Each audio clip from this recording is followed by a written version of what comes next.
ప్రియ దేవుని సంగమా, ఈరోజు ఒక మంచి విషయాన్ని మనం నేర్చుకునే ప్రయత్నం చేద్దామండి. హెబ్రీయులకు రాసిన పత్రిక 11 అధ్యాయము. హెబ్రీయులకు రాసిన పత్రిక 11 అధ్యాయము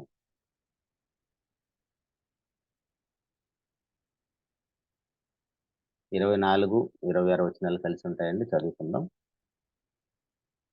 మోషే పెద్దవాడైనప్పుడు విశ్వాసమును బట్టి ఐగుప్తు ధనము కంటే క్రీస్తు విషయమైన నింద గొప్ప భాగ్యమని ఎంచుకొని అల్పకాలము పాపభోగము అనుభవించుట కంటే దేవుని ప్రజలతో శ్రమ అనుభవించుట మేలని ఎంచి ఫరో కుమార్తె యొక్క కుమారుడని అనిపించుకుంటకు ఒప్పుకొనలేదు.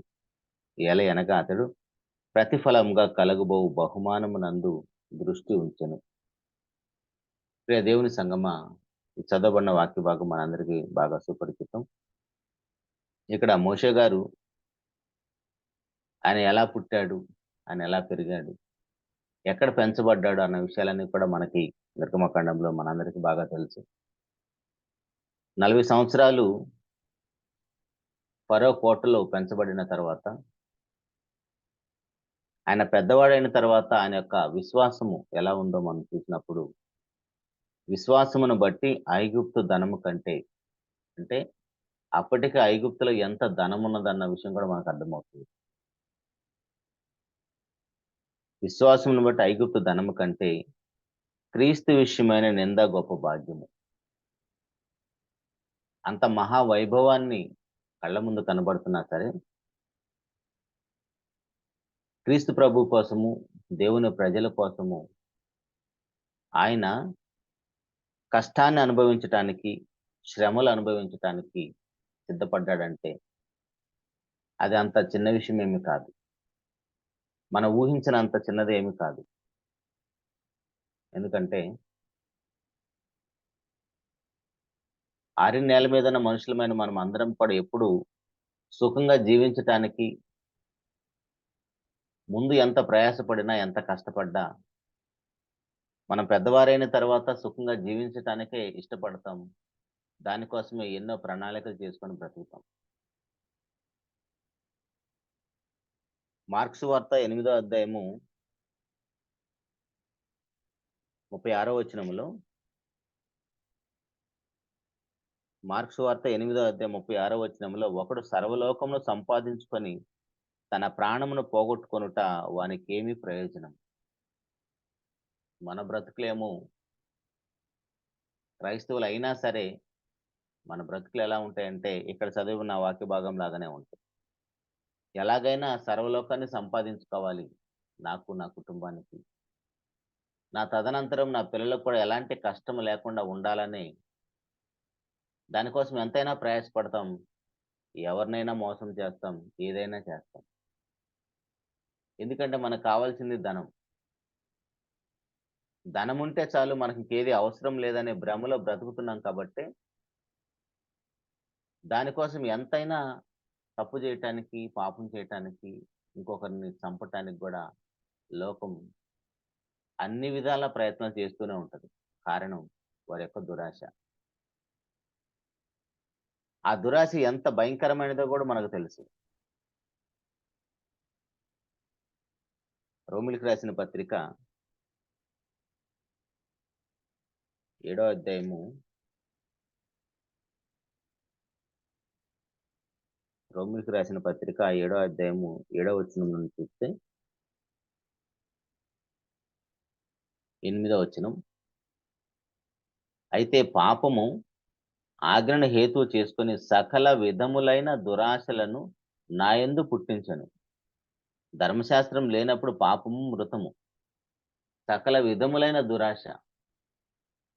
మనిషికి ఆశ ఉండటం, కోరుకుంటాం పర్వాలేదు కానీ, ఆ ఆశ కాస్త దురాశగా మారితే అప్పుడు ఆటోమేటిక్‌గా తెలియకుండానే మనము మన తండ్రిని కూడా మార్చేసుకుంటాం. యోహాను సువార్త 8:44 మనందరికీ తెలిసిన మాట. ఎప్పుడైతే మనం తండ్రిని మార్చేసుకుంటామో, ఆ తండ్రి ఆశను నెరవేర్చడానికి, ఆ తండ్రి దురాశను నెరవేర్చడానికి మనము ఎన్ని ప్రయత్నాలైనా చేస్తాం. అంటే అక్కడ మన, తన, మానవత్వం కానీ, దైవత్వం కానీ అవేవి మనలో కనపడవు. లోకంలో మనం చూస్తున్నప్పుడు ధనము కోసం పెద్ద పెద్ద రాజకీయ పార్టీలైనా, లేదా పెద్ద పెద్ద ఉద్యోగాలు, వ్యాపారాలు చేస్తున్న వారైనా సరే, దాని వెనకాల మూలం ఏంటంటే డబ్బు సంపాదనే ఉంటది. దానికోసమే ఎంత ఘోరమైన హత్యలు కూడా చేస్తున్నారు. ఎన్నో కుయుక్తులు పన్నుతూ ఉంటారు. ఎన్నో తంత్రాలు ఉపయోగిస్తుంటారు. అంటే వీటన్నిటిని బట్టి ఏమర్థమవుతుంది? ఒకడు సర్వలోకమును సంపాదించుకొని వాడు ప్రాణమును పోగొట్టుకుంటే వాడికి ఏం ప్రయోజనం? ప్రసంగి గ్రంథంలో కూడా మనం ఎలా వచ్చామో ఒకసారి మనకు గుర్తుంటే, పెద్దవారమైన తర్వాత మోషే గారు ఎలాగైతే ఆలోచించారో మనం కూడా అలా ఆలోచించడానికి ప్రయత్నం చేస్తాం. ప్రసంగి గ్రంథం 5వ అధ్యాయం 15వ వచనంలో ప్రసంగి గ్రంథం 5వ అధ్యాయం 15వ వచనంలో వాడు ఏ ప్రకారంగా తల్లి గర్భంలో నుండి వచ్చెనో ఆ ప్రకారంగానే తాను వచ్చినట్లే దిగంబరిగానే మరలా పోవును. తాను ప్రయాసపడి చేసుకున్న దానిలో ఏదైనా చేత పట్టుకొని పోడు. అన్నీ అనుభవించిన మహాజ్ఞాని అయిన సొలొమోన్ గారు రాసిన మాట ఇది. నేను తల్లి గర్భంలోంచి దిగంబరిగా వచ్చాను. మరలా దిగంబరిగానే వెళ్తాను.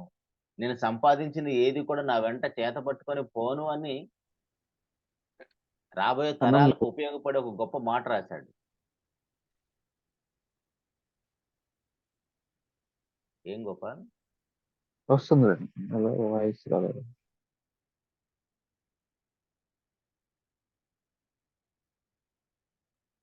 అంటే లోకాన్ని మొత్తాన్ని పరిశీలన చేసిన మహాజ్ఞాని అయిన సొలొమోన్ గారు చెప్పిన మాట. నేను తల్లి గర్భంలో నుంచి ఒంటరిగా వచ్చాను.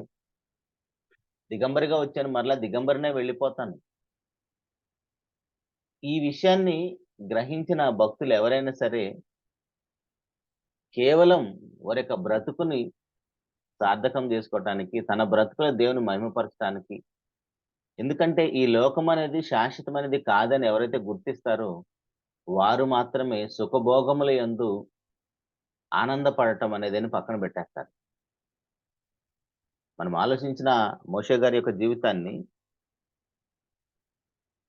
అది మోషే గారు తనకై తాను ప్లాన్ చేసుకొని వచ్చిందేమి కాదు. దేవుడు ప్లాన్ చేస్తే ఆ మహాకోటలో పెంచబడ్డాడు 40 సంవత్సరాలు. అదే మోషే గారు రాసిన 90వ కీర్తన ఒకసారి మనం చూస్తే, మా ఆయుష్కాలము 70 సంవత్సరములు, అధిక బలమున్న 80 సంవత్సరములని చెబుతూ, మా దినములు లెక్కించటం మాకు నేర్పించమని అంటున్నాడు. మా దినాలను లెక్కించటం మాకు నేర్పించమని చెప్తున్నాడు. అలా నేర్చుకున్నాడు కాబట్టే మోషే గారు 40 సంవత్సరాలు ఫరో కోటలో మహారాజుగా పెంచబడ్డాడు. తర్వాత 40 సంవత్సరాలు భార్య, పిల్లలు. 80 సంవత్సరాలు అయిపోయింది. ఎప్పుడైతే దేవుని చేత తన యొక్క దినాలను లెక్కించుకున్నాడో మిగిలిన 40 సంవత్సరాలు అంటే మోషే గారు 120 సంవత్సరాలు బ్రతికాడు మనకు తెలుసు. ద్వితీయోపదేశకాండంలో చూస్తాం. ఆ 40 సంవత్సరాలు మాత్రం మహానాయకుడిగా, మహా సాత్వికుడిగా, దేవుని ఇల్లంతట్లో నమ్మకమైన వాడిగా, అంత పెద్ద జనాంగాన్ని నడిపించిన గొప్ప భక్తుడుగా మనకి కనపడతాడు. అంటే రాబోయే రోజుల్లో జరగబోయే పరిస్థితులన్నీ కూడా మోషే గారు ముందుగానే గుర్తించాడు. భవిష్యత్తుని ఎరిగాడు. భవిష్యత్తుని ఎరిగాడు కాబట్టే ఆ యొక్క ఫరో కోటలో మహారాజుగా ఉండటానికి ఇష్టపడలేదు. నిజానికి ఆ పరిస్థితి మనం చూస్తే ఆ ప్రాంతంలో ఎంత గొప్ప వైభవాన్ని వదులుకుంటున్నావు నీకేమైనా అర్థమవుతుందా అని తల్లి గాని, తాత గాని, తనతో పాటు పెంచబడిన వారు కానీ, లేదంటే ఆ జమ్ముపెట్టెలో దొరికినప్పుడు తీసుకొచ్చిన ఆ యొక్క పనికత్తెలు కానీ, వీళ్ళందరూ ఎన్ని మాటలు అనుంటారో కూడా మనకు తెలుసు. ఒకసారి ఊహించుకుంటే అర్థమవుతుంది. కానీ అవేవి వద్దనుకొని పక్కన పెట్టేసి, అల్పకాలము పాపభోగము అనుభవించుట కంటే ఇంతకీ పాపభోగం అంటే ఏంటి? పాపభోగం అంటే ఏంటి? ఏదైతే తాత్కాలికమైన ఆనందాన్ని ఇస్తుందో అదే పాపభోగం అండి. ఒక మాటలో చెప్పాలంటే, ఏదైతే తాత్కాలికంగా మనకు ఆనందాన్ని ఇస్తుందో, అది శరీరాశ కావచ్చు, నేత్రాశ కావచ్చు, జీవపుడంబం కావచ్చు, ధనము కావచ్చు, శరీర సంబంధమైన కోరికలు కావచ్చు, మన ఫుడ్ కావచ్చు, అన్ని వివరించడానికి మనకు టైం సరిపోదు కాబట్టి, ఒక మాటలో ఆలోచిస్తే తాత్కాలికమైన సుఖాన్నిచ్చేది అదే సుఖభోగం, అదే పాపభోగం. ధనమోసం, దేవుని కంటే సుఖానుభవం ఎక్కువగా అనుభవించటమే అదే పాపం, అదే సుఖభోగం, అదే పాపభోగం. అంటే వీటన్నిటిని బట్టి చూస్తే మనకి ఏమర్థమవుతుంది? మోషే గారు ఆ యొక్క ఫరో కోట, ఆ సింహాసనం కూడా ఇది తాత్కాలికమైనదే. ఇది తాత్కాలికమైనదే కాబట్టి దీని మీద కూర్చోవటం కాదు, నేను శాశ్వతమైన సింహాసనం మీద కూర్చోవాలని బ్రతికుండగానే డిసైడ్ అయిపోయాడండి. అంతగా ఆలోచించటం అంత చిన్న విషయమేమి కాదు. ఆ మహాకోటలో తనకై తను ప్లాన్ చేసుకుంటే వచ్చింది కూడా కాదది.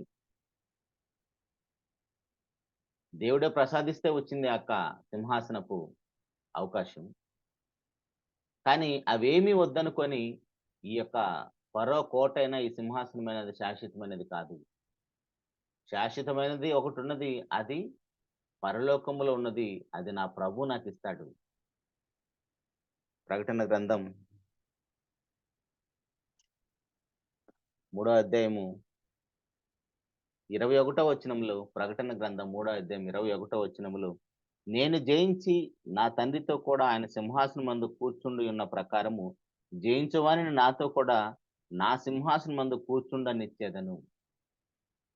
ఈ మాటంతా మోషే గారికి ఎలా తెలుసో మనకు తెలియదు గానీ, కళ్ళ ముందు మహాసింహాసనం కనబడుతున్నా ఎన్ని సంవత్సరాలైనా పరిపాలన చేయొచ్చు. ఇప్పుడున్న సింహాసనాలైతే 5 సంవత్సరాల గ్యారంటీ లేదు. కానీ అప్పుడున్న సింహాసనాలు దావీదు గారైనా సరే, సొలొమోను గారైనా సరే, వీళ్ళందరూ గూడా, సౌలు గారైనా సరే 40 సంవత్సరాలు ఏకంగా పరిపాలన చేశారు. వాళ్ళని దించేవాళ్ళే లేరు. అలాగనే మోషే గారు అనుకుంటే తను బ్రతికినంత కాలం ఆ సింహాసనం మీద కూర్చోడానికి అవకాశం ఉంది. కానీ అవేమీ వద్దనుకొని మనకైతేనండి పాత నిబంధన, క్రొత్త నిబంధన, బైబిల్‌లోని భక్తులు, యేసుప్రభు వారి జీవితం, అపోస్తుల జీవితం, ఇన్ని ఆధారాలున్నాయి. మన యొక్క భవిష్యత్తుని మనం నిర్ణయించుకోవటం కోసం, పరలోకం గురించి ఆలోచించుకోవటం కోసం. కానీ మోషే గారికైతే అలాంటి పరిస్థితి లేదు. యేసుప్రభు వారు అప్పటికి పుట్టలేదు. పుట్టని ఆయన కోసము యేసుప్రభు వస్తాడంట, పుడతాడంట. ఆయన కోసం ఈయన ఈ యొక్క మహాసింహాసనాన్ని వద్దనుకుంటున్నాడంటే అది ఎంత వెర్రితనంగా ఉండదో ఒకసారి ఆలోచించండి. మనమైతే అక్కడ 3, 4 వచనాలు చదువుకుంటే చాలా సింపుల్‌గా ఉంటది గానీ, ఆ జీవితం మొత్తాన్ని ఒకసారి ఆలోచన చేస్తే అక్కడ ఎన్ని పాఠాలు, ఎన్ని బోధలు ఆయనకి జరిగుంటే ఆలోచించండి. అప్పటికేమన్నా యేసుప్రభు వారు పుట్టుంటే, ఓహో! ఇదిగో పలానా ఆయన కోసం నేను యొక్క సింహాసనాన్ని వద్దనుకుంటే బాగుందనుకోవచ్చు. అవేమీ లేవే. మోషే పెద్దవాడైనప్పుడు విశ్వాసమును బట్టి ఐగుప్తు ధనము కంటే క్రీస్తు విషయమైన నింద గొప్ప భాగ్యమని ఎంచుకొని అల్పకాలము పాపభోగము అనుభవించుట కంటే దేవుని ప్రజలతో శ్రమ అనుభవించుట మేలని ఎంచి ఫరో కుమార్తె యొక్క కుమారుని అనిపించుకుంటకు ఒప్పుకొనలేదు. ఏలయనగా అతడు ప్రతిఫలముగా కలుగుబో బహుమానం నందు దృష్టి ఉంచెను. మనం అందరం కూడా పనులు చేస్తూనే ఉంటాం. ఏదో ఒక పని కావచ్చు. ఉద్యోగమైన, వ్యాపారమైన, చిన్న పనైనా, పెద్ద పనైనా. దేనికోసం? జీతం కోసం. కానీ ఇక్కడ మోషే గారు మాత్రం ఏ జీతం కోసము, ఏ బహుమానం కోసం పరిగెడుతున్నాడు?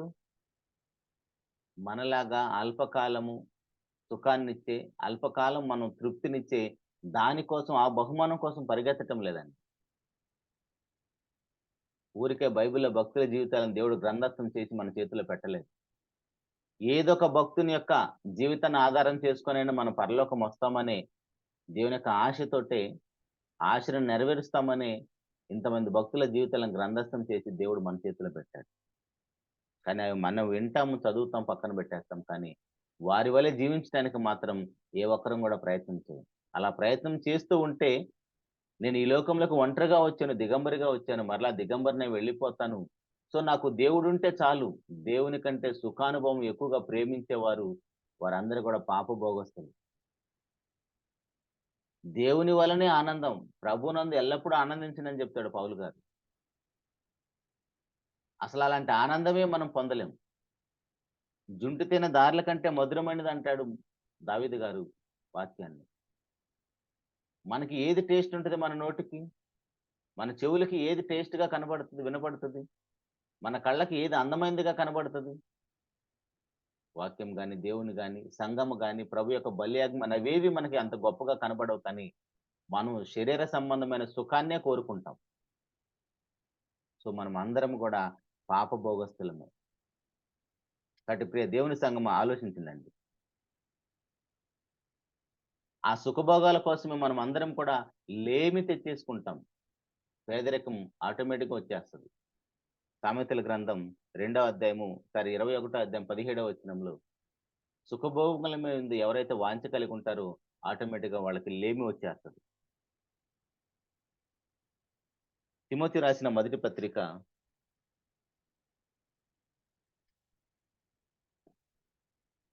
5వ అధ్యాయము 6వ వచనంలో తిమోతి గారికి రాసిన మొదటి పత్రిక 5వ అధ్యాయం 6వ వచనములో సుఖభోగములందు ప్రవర్తించినది బ్రతుకుచుండియు చచ్చినదై ఉండును.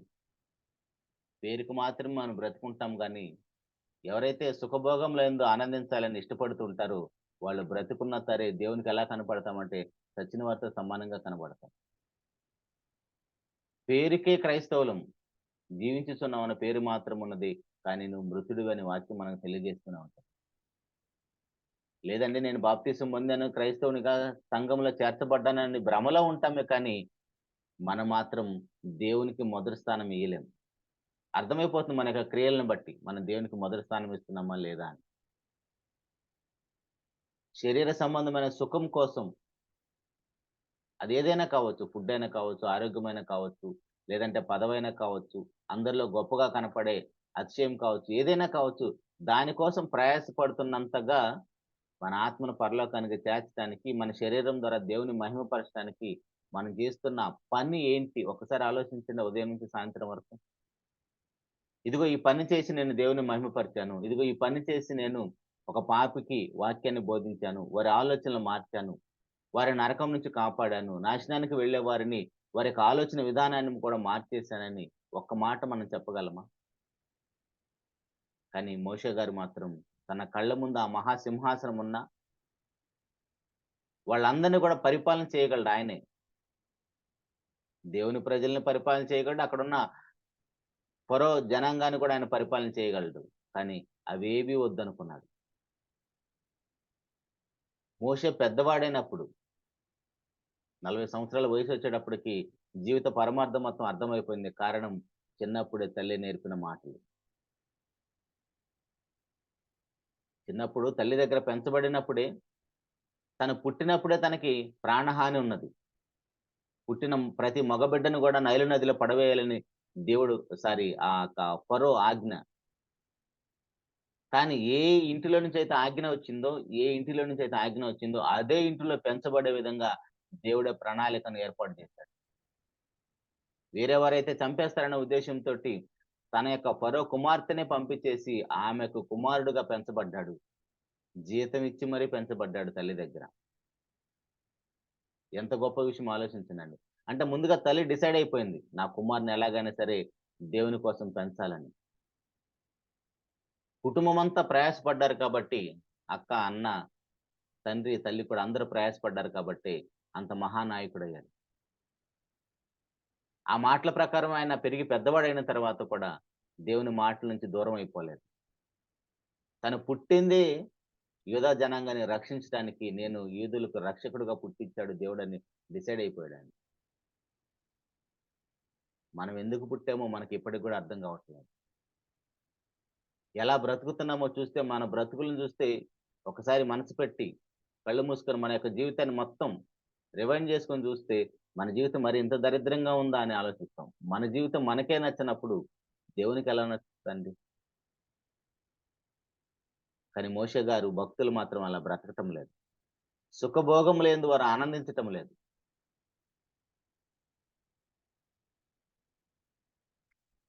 తీతు పత్రిక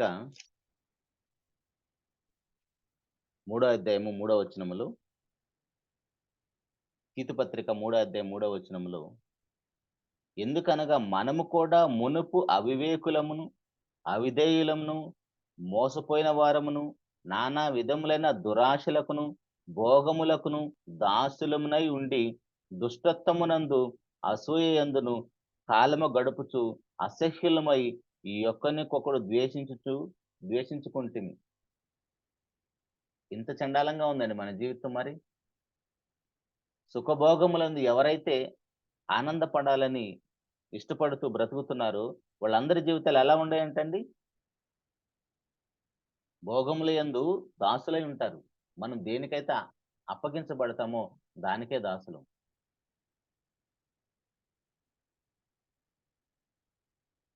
ఎందుకనగా మనము కూడా మునుపు అవివేకమును అవిధేయులము మోసపోయిన వారము నానా విధములైన దురాశలు. ఒక్క దురాశ ఉంటేనే ప్రమాదం. ఆ దురాశ గర్భం ధరించి పాపమును కంటే పాపం పరిపక్వమై మరణాన్ని కంటే. అలాంటిది సకల విధములైన దురాశ, నానా విధములైన దురాశలు, భోగములకు దాసులమై ఉంటే, ఎన్ని భోగాలకు మనం దాసులమై ఉంటే మనల్ని ఎవరు కాపాడతారండి? మనం ఎక్కడ ఉన్నాము, ఎలా బ్రతుకుతున్నాము కనీసం మనకేమైనా అర్థమవుతుందా?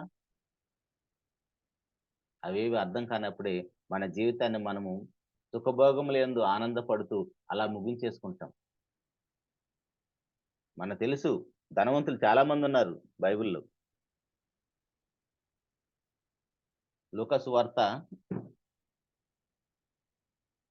8వ అధ్యాయము 14వ వచనములో, లూకా సువార్త 8వ అధ్యాయము 14వ వచనములో, ముండ్ల పొదల్లో పడిన విత్తనమును పోలిన వారెవరనగా విని కాలము గడిచిన కొలది ఈ జీవన సంబంధమైన విచారముల చేతను ధన భోగముల చేతను అణిచివేయబడి పరిపక్వంగా ఫలింపని వారు. ధనభోగం, సుఖభోగం, ఇవన్నీ ఎంత ప్రమాదకరమో చూడండి. ఇదే లూకా సువార్తలో 12వ అధ్యాయంలో ఒక ధనవంతుడు కనపడతాడు. 15వ వచనం నుంచి 20వ వచనం వరకు మనం చూసినప్పుడు ఈయన కూడా లైఫ్‌ని చాలా బాగా ఎంజాయ్ చేస్తున్నాడు. ఆ ఎంజాయ్ చేయటానికి కూడా ఆ ధనాన్ని మొత్తాన్ని కూడా దేవుడే ఇచ్చాడు. కానీ తన ప్రాణాన్ని పోగొట్టుకుంటున్నాడు. ఓరి వెర్రివాడా, ఈ రాత్రి నీ ప్రాణమును అడుగుతున్నారు. నీవు సిద్ధపరిచినవి ఎవనివగునని అతనితో చెప్పాను.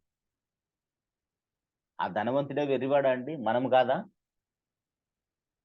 ఆ ధనవంతుడే వెర్రివాడా? మనము కాదా? మనం సిద్ధపరిచినవి ఎవనివ్వగును? మనం ఇందాక చదివాం ప్రసంగి గ్రంథంలో. తల్లి గర్భం నుంచి మనం దిగంబరిగా ఒంటరిగా వచ్చాం. మరలా ఒంటరిగానే వెళ్ళిపోతాం. మనం సంపాదించిన దాన్ని దేన్ని చేతపట్టుకొని వెళ్ళలేం. అలా ప్రపంచానికి గూడా తన యొక్క మరణాన్ని చూపించారు అలెగ్జాండర్ లాంటి వాళ్ళు. అయితే బైబిల్‌లో ఇంతమంది భక్తుల జీవితాలు మనం ఆదర్శంగా పెట్టుకొని కూడా ధన మోసములో పడిపోయి, లోకాన్ని మొత్తాన్ని సంపాదించుకొని మన ప్రాణాన్ని పోగొట్టుకుంటే మనకేమి ప్రయోజనం? అటు ప్రియ దేవుని సంగమా, మనము బ్రతికున్నాం ఇంకా. మనకు మనస్సాక్షి పనిచేస్తుంది. వాక్యంతో హెచ్చరించబడుతున్నాం. కానీ ఇలాంటి సమయంలో కూడా మనకు మారుమనసు అనేది రాకపోతే, సుఖభోగములందు మనము ఆశ కలిగి బ్రతుకుతూ ఉంటే ఖచ్చితంగా మనల్ని ఎవరు కాపాడలేరు. మనకై మనము డిసైడ్ అయిపోవాలి. మనకై మనము దేవుడు ప్రసాదించిన పరిశుద్ధాత్మ చేత బోధించబడిన వారమై ఖచ్చితంగా మారుమనసు పొంది, నేను ఈ లోకముకు ఒంటరిగా వచ్చాను, మరలా ఒంటరిగా వెళ్ళిపోతాను. నాకు దేవుడుంటే చాలు. దేనికో సహవాసం ఉంటే చాలు. వాక్యం ఉంటే చాలు. ఆ వాక్యమే నన్ను బ్రతికిస్తుంది. మనం తింటున్న ఆహారం, మనం తీసుకుంటున్న ఆరోగ్య నియమాలు కాదండి మనల్ని బ్రతికిస్తున్నది. దేవుని మాటే మనల్ని బ్రతికిస్తుంది. ఆ విషయం మనందరికి బాగా తెలుసు. ఇప్పటికే ఎన్నో సార్లు ప్రాణాపాయ స్థితిలోకి వెళ్ళిపోయి మరలా తిరిగొచ్చాం మనమందరం కూడా. ఇకనైనా మన కళ్ళు తెరవకపోతే మనల్ని ఎవరు కూడా కాపాడలేరు. ఎందుకంటే ఈ లోకపు నటన గతిస్తుంది. ఆ లోకపు నటన గతించే లోపు మనము గాని మారుమనసు పొందకపోతే ఖచ్చితంగా చాలా ప్రమాదం.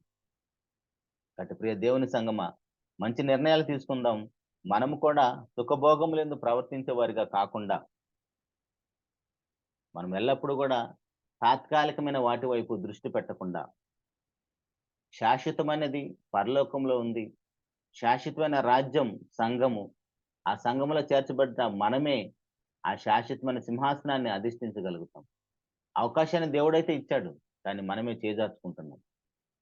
ఆ సింహాసనాన్ని ఎలా అధిష్ఠించాలో, ఈ లోకంలో ఎలా బ్రతకాలో, ఇచ్చిన ఆయుష్కాలం అంతా కూడా దేవుని కోసం మహిమార్థంగా ఎలా వాడుకోవాలో, మొత్తాన్ని ప్రభువారు గాని, అపోస్తులు గాని, ప్రవక్తలు గాని వీళ్ళందరూ కూడా మనకు చూపిచ్చారు. ఇకనైనా మనం కళ్ళు తెరవకుండా మత్తులుగా ఉంటే ఖచ్చితంగా మనం నరకపాత్రులమైపోతాం మనం. అల్పకాలము సుఖభోగం అన్నాడండి మోషే గారు. ఆ సింహాసనం మీద ఆయన ఎంతకాలం ఉంటాడు? ఆయన ఆయుష్కాలం 120 సంవత్సరాలు అనుకున్నప్పుడు, అప్పటికే 40 సంవత్సరాలు అయిపోతే, ఇంకా 80 సంవత్సరాలు హ్యాపీగా ఆయన సింహాసనం మీద కూర్చొని లైఫ్‌ని ఎంజాయ్ చేయొచ్చు. కష్టం అనేది తెలియకుండా. కావాలనే సింహాసనం విడిచి అడవిలోకి వెళ్ళిపోయాడండి దేవుని కోసం. మనమేమో అడవిలో నుంచి సింహాసనాన్ని వెక్కటానికి మాత్రం ఏమీ చెయ్యం. ఇంకొకాయన మాత్రం అడవిలోంచి సింహాసనం ఎక్కేసాడు దావీదు గారు. అంటే దేవుని ప్రణాళికను మనం అర్థం చేసుకోవాలి. ఆయన యొక్క ఆలోచనకు తగ్గట్టుగా, ఆయన యొక్క వాక్యానికి తగ్గట్టుగా మన జీవితాలు మార్చుకోకపోతే అది చాలా ప్రమాదం. కుటుంబ పోషణ నిమిత్తం ఎన్నో ప్రణాళికలేస్తాం. పిల్లల భవిష్యత్తు కోసం ఎన్నో ప్రణాళికలేస్తాం. కానీ మన భవిష్యత్తు కోసం మాత్రం ఎలాంటి ప్రణాళిక లేకుండా అలా బ్రతికేస్తూ ఉంటాం. అప్పుడు మనల్ని ఎవరు కాపాడతారండి? మనము వాక్యానికి తల వంచకపోతే, మనం వాక్యానికి తల వంచకపోతే వాక్యం కూడా మనల్ని మార్చలేదు. ఎందుకంటే ఆ వాక్యానికి మన హృదయంలో స్థానం ఉండాలి కదా! ఆ మందు మనం వేసుకుంటే కదా పనిచేసేది. ఏదో శరీర సంబంధమైన అనారోగ్యం వచ్చింది. మెడిసిన్ కొన్నాం, డాక్టర్ దగ్గర చూపించుకున్నాం. కానీ ఆ మెడిసిన్ మనం వాడాలి కదా! శరీరంలోకి మృంగితే కదా అది పనిచేసేది. ఇప్పుడు వాక్యం కూడా మనం ఊరక విని అలా వదిలేస్తే మనం ఎలా మారిపోస్తది? గ్రహించాలి. ఆ సందర్భం ఏంటి? ఎందుకు దేవుడు ఇంత గొప్ప విషయాలు నా కోసం రాయించాడు? దానికోసం భక్తులందరూ కూడా ఎలా బ్రతికారు? మన జీవితం గురించి కూడా మనం ఆలోచించుకోలేకపోతే మనల్ని ఎవరు బాగు చేస్తారండి? ధనం కోసం పరిగెడుతున్న మనము, ఆ ధన మోసంలో పడిపోయి బైబిల్‌లోని భక్తులు లూకాసు వార్త 12వ అధ్యాయంలో ఒక ధనవంతుడు కనపడతారు. 16వ అధ్యాయంలో ఒక ధనవంతుడు కనపడతారు. వాళ్ళందరూ ధన మోసంలో ఉండరు. సుఖభోగాలు అనుభవించారు. ఒక మాట చూసుకొని ముగించుకుందామండి. అదే లూకాసు వార్త 16వ అధ్యాయంలో ఒక ధనవంతుడు కనపడతాడు గదా! తన మీద మోపబడిన నేరం ఏంటి?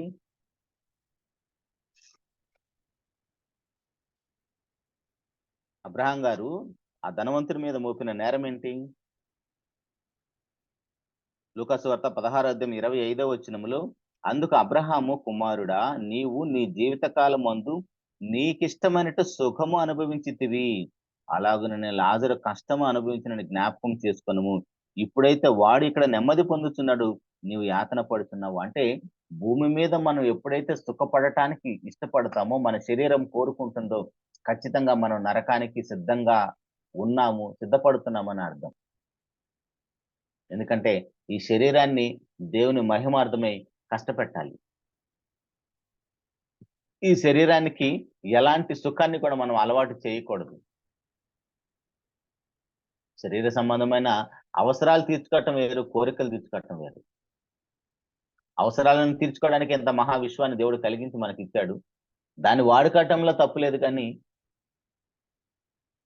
కేవలం సుఖం కోసమే బ్రతికితే, సుఖభోగములందు మనం ఆనందిస్తూ ఉంటే,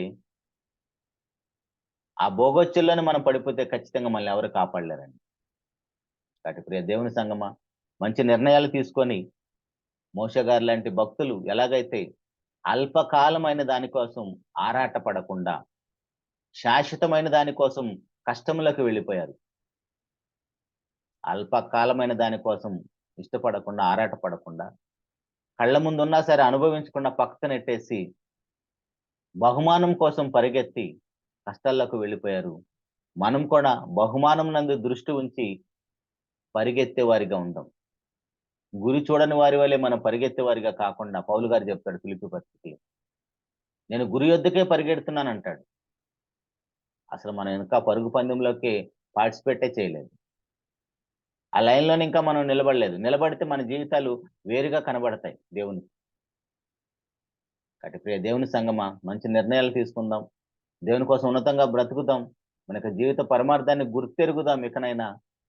సుఖభోగముల యందు పాపభోగముల యందు ఇచ్చ కలిగి మనం బ్రతకకుండా ఆ ధనమోసములో మనం పడిపోకుండా దేవుని మహిమార్థమై మన యొక్క జీవితాన్ని సజీవయాగంగా దేవునికి సమర్పించుకుంటూ మనమందరం కూడా దేవుడున్న మహాలోకానికి వెళ్ళాలని మనస్ఫూర్తిగా కోరుకుంటూ ఈ మాటలు ముగిస్తున్నానండి. చిన్న మాట ప్రార్థన చేసుకుందాం.